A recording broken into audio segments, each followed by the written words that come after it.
Tapi indikasi kedokteran bilang polio. Tapi asal eh, pertamanya saya jatuh, salah suntik, akhirnya saya lumpuh total dari kepala, seluruh badan hanya kepala aja yang bisa bergerak. Saya sekolah SD, SMP, SMA sama di sekolahan umum, dan untuk adaptasi dengan teman-teman saya yang istilahnya teman-teman juga istilah welcome, nggak ada gap untuk membeda-bedakan saya cacat dan mereka normal. Mungkin dari pihak sekolah mungkin ada terkecualian untuk kayak olahraga seperti mereka membebaskan, tapi untuk bergaul dan sebagainya mereka nggak ada masalah, untuk nggak ada gap lah untuk yang ini cacat yang ini enggak ya. Waktu saya masuk PRVBD yang di Palembang itu, kita diseleksi untuk masuk ke PRVBD yang di Cibinong. Kita diseleksi dengan datangnya pegawai dari Cibinong untuk memilih, dan saya salah satunya yang kepilih waktu itu.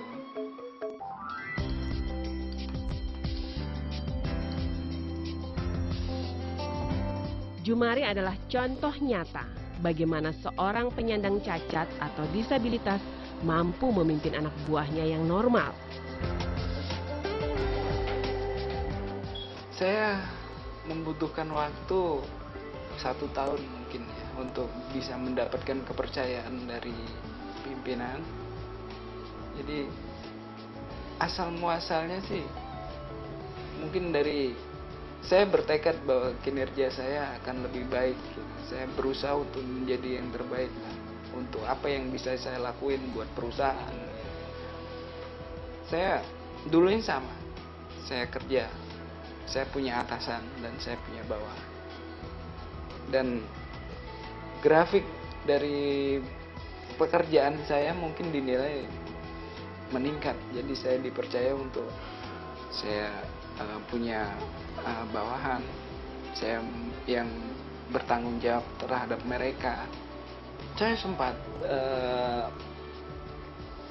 waktu itu saya harus kemana-mana harus pakai taksi. Jadi saya istilahnya dari rumah saya dulu ke tempat seumpama saya mau ke Kuta itu saya harus bayar taksi berapa. Saya berpikir, kadang saya gambar juga di komputer saya waktu itu mikir gimana saya harus bisa mempunyai kendaraan yang bisa saya pakai gitu. Waktu itu memang ada motor Matic gitu. Matic kan tidak perlu, tapi gimana caranya supaya itu tidak roboh gitu. Akhirnya saya diskusi dengan montir, dan mereka memberi saran seperti ini, dan akhirnya saya ikutin, dan ternyata hasilnya berguna bagi saya ya. Saya bisa lebih kemana-mana, bisa tanpa bantuan orang. Saya bisa pergi, saya bisa ajak istri saya pergi. Saya nggak tergantung dengan orang.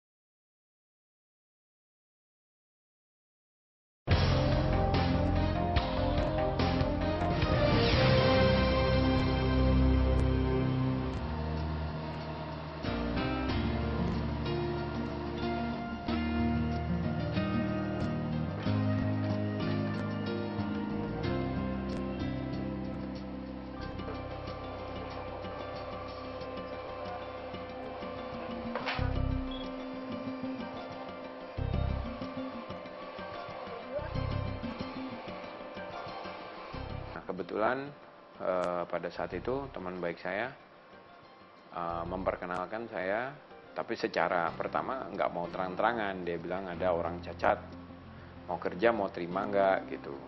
Terus saya bilang boleh aja, saya mau lihat dulu kayak apa, saya bilang gitu. Terus kemudian saya janjian sama Jumari, langsung dikasih nomor teleponnya. Saya janjian waktu itu di Bintaro, di suatu rumah makan gitu, ketemu dia. Dan saya kaget sekali waktu lihat kan, jalannya di bawah, nggak seperti pakai kursi roda gitu dia. Ya dia bawa kursi roda, tapi dia jalannya di bawah gitu. Jadi dia kurang comfortable juga dengan kursi roda gitu. Saya kaget juga gitu, tapi saya pikir dengan niat baik dan saya butuh juga, ya udah ambil aja gitu. Saya ambil. Nah pada saat itu memang kondisi Jumari kurang baik,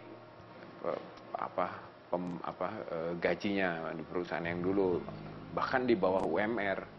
Itu yang sangat membuat saya kasihan sama dia gitu.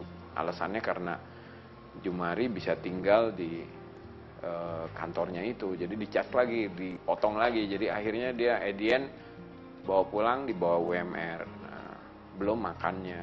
Jadi cuman saya lihat anak ini confidence banget gitu, jadi ya udah saya ambil gitu.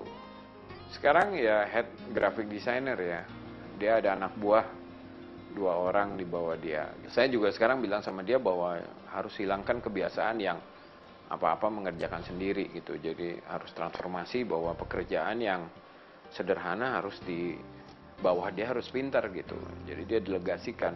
Kalau desainnya boleh dia yang pegang, masalah warna boleh dia pegang, tapi kalau kerjaan rutin harus dikasih ke bawah gitu. Malah saya bilang bagus buat yang normal, biar iri aja sama mereka bahwa mereka lebih bagus, biar iri aja, nggak apa-apa.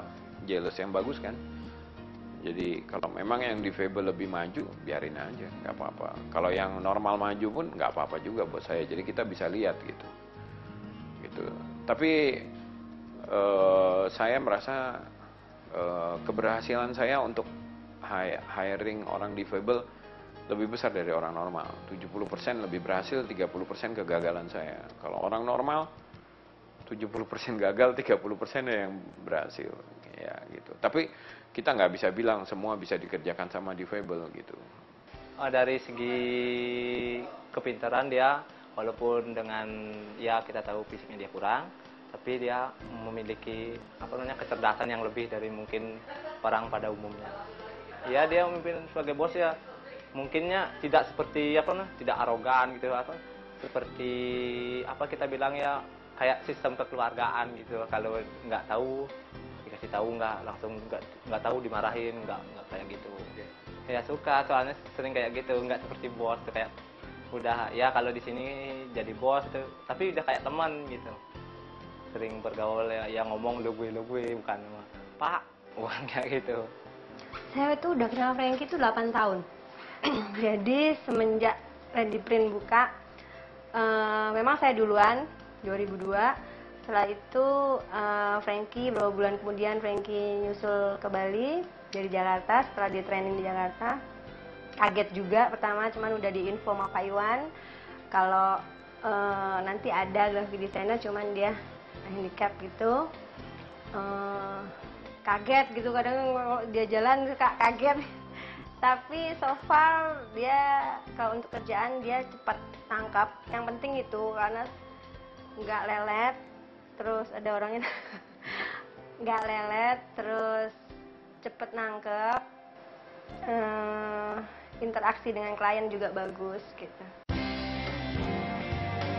Kehidupan lain yang dialami manusia tentu tidak hanya profesi dan karir pada pekerjaannya. Kehidupan berkeluarga pun adalah fase penting dalam hidup semua orang. Ya lihatnya sih baik ya orangnya. Kita kan nggak bisa lihat dari fisiknya kan ya. Nggak menjamin juga kalau orang punya laki-laki fisik sempurna tapi bisa buat kita nyaman atau ya istilahnya kalau dari segi fisik memang dia punya kekurangan, tapi saya sih menilainya saat itu dan berharap dia akan bisa setia gitu. Dulu awalnya sih keluarga ada ini kontra gitu, karena kan ya ada ketakutan tersendiri lah, entah itu menilai dia dari kekurangannya ataupun ya meskipun punya kerjaan yang tetap, tapi kalau ya mungkin apalagi istilahnya kalau keluar biasanya ya sebagai pasangan gitu kan, agak mungkin orang akan melihat secara apalagi Indonesia gitu kan, baru turun dari mobil aja paling udah dilihat secara sinis gitu. Nggak tahu, saya sih mikirnya ya yang tahu dia saya gitu. Saya ketemu dengan istri saya lumayan, saya pacaran lumayan lama. Saya pacaran hampir 7 tahun. Nah, pertama kali kenal, saya dulu sempat kontrak rumah di depan rumahnya dia. Gitu. Jadi saya sering main ke rumahnya, akhirnya kenal. Akhirnya dari situ saya lebih bisa akrab dan akhirnya berpacaran. Saya baru sekitar 7 bulan yang lalu saya nikah. Dan saya mendapat restu dari kedua orang tuanya. Dan saya juga ingin membuktikan bahwa memang saya juga bisa membahagiakan anaknya gitu. Kenyataannya jodohnya sekarang dia ya ini sudah sampai mau punya bayi ini. Sampai sekarang sih baik-baik saja.